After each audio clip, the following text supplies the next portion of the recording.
देश की जो जो भी सबसे बड़ी से बड़ी जांच एजेंसियां हैं वो अपना सारा काम धंधा छोड़ के इस शराब घोटाले की जांच में लगी हुई हैं।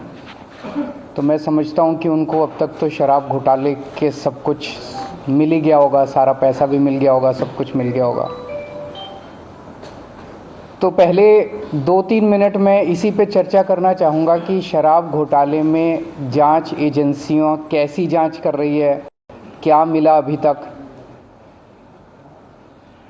इसमें मनीष सिसोदिया जी जो कि फाइनेंस मिनिस्टर थे, डिप्टी चीफ मिनिस्टर थे, उनके ऊपर सबसे बड़ा आरोप ईडी ने और सीबीआई ने लगाया है कि मनीष सिसोदिया जी ने अपने 14 फ़ोन तोड़ दिए।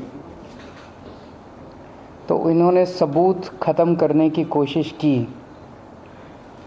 ये सारी जांच वांच करने के बाद इन एजेंसीज़ ने मनीष सिसोदिया पे आरोप लगाया कि 14 फ़ोन तोड़ दिए। ये ईडी की चार्जशीट है, ईडी का डॉक्यूमेंट है ये, जिसमें इन्होंने ये 14 फ़ोन का IMEI नंबर लिखा हुआ है कि ये वो 14 फ़ोन है जो मनीष सिसोदिया के थे और जो मनीष सिसोदिया ने इन फ़ोनों को डिस्ट्रक्ट कर दिया। ये ईडी के डॉक्यूमेंट में है। इसी के बाद ईडी की सीजर मेमो है। ईडी कुछ भी सीज करता है तो उसको मेमो, इन 14 में से ईडी खुद ही कह रही है सीजर मेमो कि 4 फ़ोन हमारे पास हैं। ये इनका सीजर मेमो है, इम्पाउंडिंग ऑर्डर 18 मार्च 2023 का और इम्पाउंडिंग ऑर्डर 5 जनवरी 2023 का। 4 फ़ोन उसमें से इनके पास हैं और एक सीबीआई का ये डॉक्यूमेंट है, एक फ़ोन सीबीआई के पास है।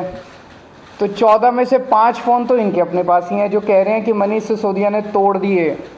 उन 14 में से 5 फ़ोन ईडी और सीबीआई के कब्जे में हैं, बाकी 9 फ़ोन। तो जब इन्होंने ये आरोप लगाया, हम तो छोटे लोग हैं, हमारे पास इतने साधन नहीं थे, लेकिन फिर भी अपने सीमित साधनों से पिछले महीने 1.5 महीने में हमने भी थोड़ी जांच करी तो पता चला बाकी मोस्टली फ़ोन, एक आध को छोड़ के वो भी पता चल जाएगा का, मोस्टली फ़ोन जिंदा हैं, कोई ना कोई इस्तेमाल कर रहा है।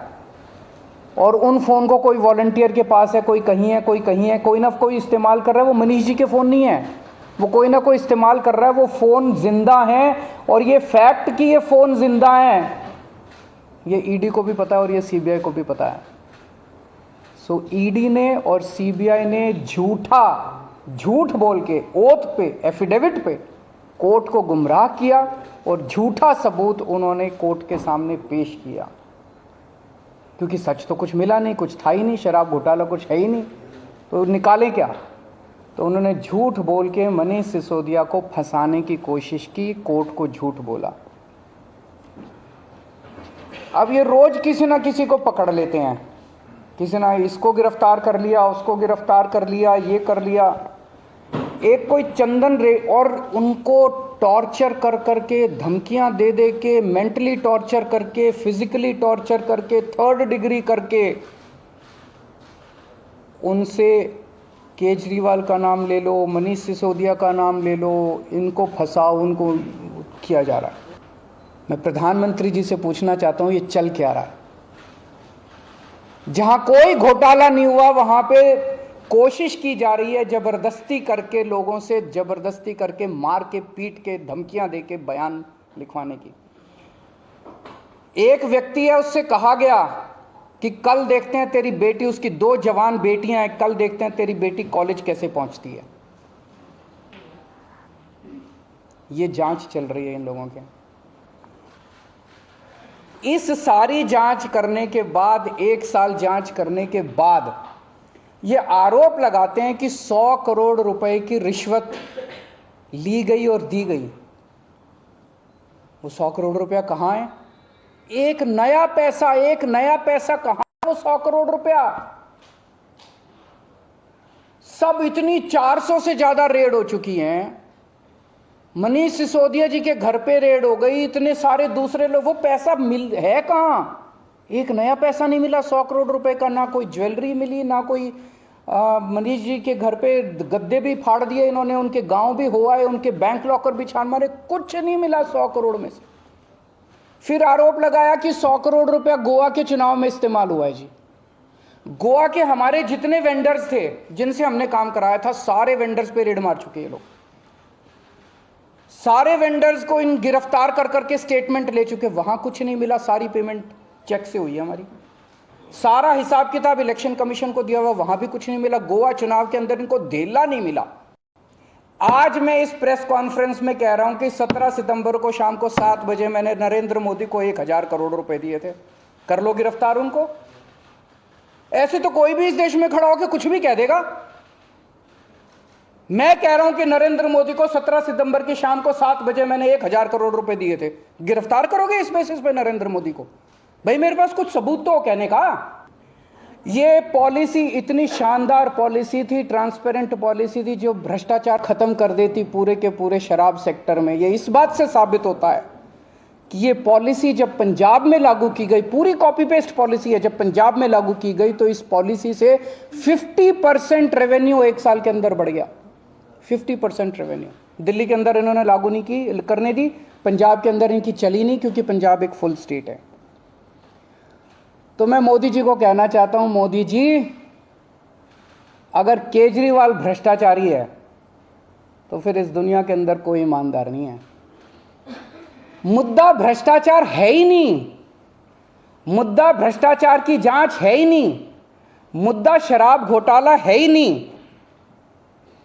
ऐसा शख्स, देश का प्रधानमंत्री जो सर से लेकर पैर तक भ्रष्टाचार के अंदर डूबा हुआ है, उसके लिए भ्रष्टाचार मुद्दा कैसे हो सकता है?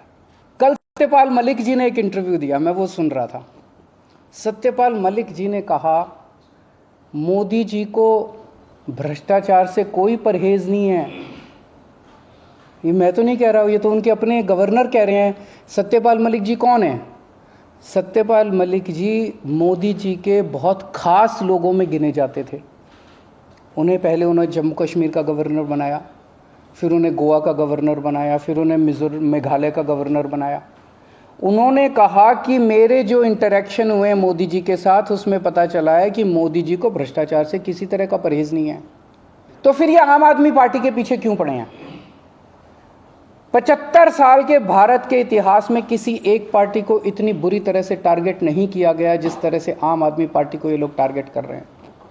नंबर 2 को गिरफ्तार कर लिया, नंबर 3 को गिरफ्तार कर लिया, और उनको गिरफ्तार करने का तो मकसद इनका यही था कि मेरी गर्दन तक पहुंचना। तो अब ये मेरे पीछे पड़े हैं, मुझ तक पहुंचने की कोशिश कर रहे हैं। किसी पार्टी को इस तरह से नहीं टारगेट किया गया जिस तरह से आम आदमी पार्टी को टारगेट किया गया। उसका एक कारण है, वो कारण है कि 75 साल के बाद आम आदमी पार्टी ने इस देश को एक ऐसी उम्मीद दी है जो कि कोई पार्टी नहीं दे पाई। गुजरात के अंदर 30 साल से बीजेपी की सरकार है, उसमें 12 साल प्रधानमंत्री मोदी जी खुद वहाँ पे मुख्यमंत्री रहे। 30 साल के अंदर ये एक सरकारी स्कूल ठीक नहीं कर पाए, एक भी सरकारी स्कूल ठीक नहीं कर पाए। जब मोदी जी को फोटो खिंचवाने के लिए सरकारी स्कूल में जाना था तो एक टेम्पोरेरी क्लास, एक टेंट के अंदर टेम्पोरेरी क्लास बनानी पड़ी इनको फोटो खिंचवाने के लिए। फोटो खिंचवाने लायक सरकारी स्कूल भी नहीं बना पाए। और 5 साल के अंदर दिल्ली के हमने सारे सरकारी स्कूलों का कायाकल्प कर दिया। 5 साल के अंदर हमने सारे सरकारी स्कूल ठीक कर दिए। इस देश के लोगों को आम आदमी पार्टी ने एक उम्मीद दी है कि केवल आम आदमी पार्टी उनकी गरीबी दूर कर सकती है, उनको शिक्षित कर सकती है, उनके बच्चों को रोज़गार दे सकती है। आम आदमी पार्टी ने इस देश के लोगों को उम्मीद दी है। प्रधानमंत्री जी उस उम्मीद को कुचलना चाहते हैं।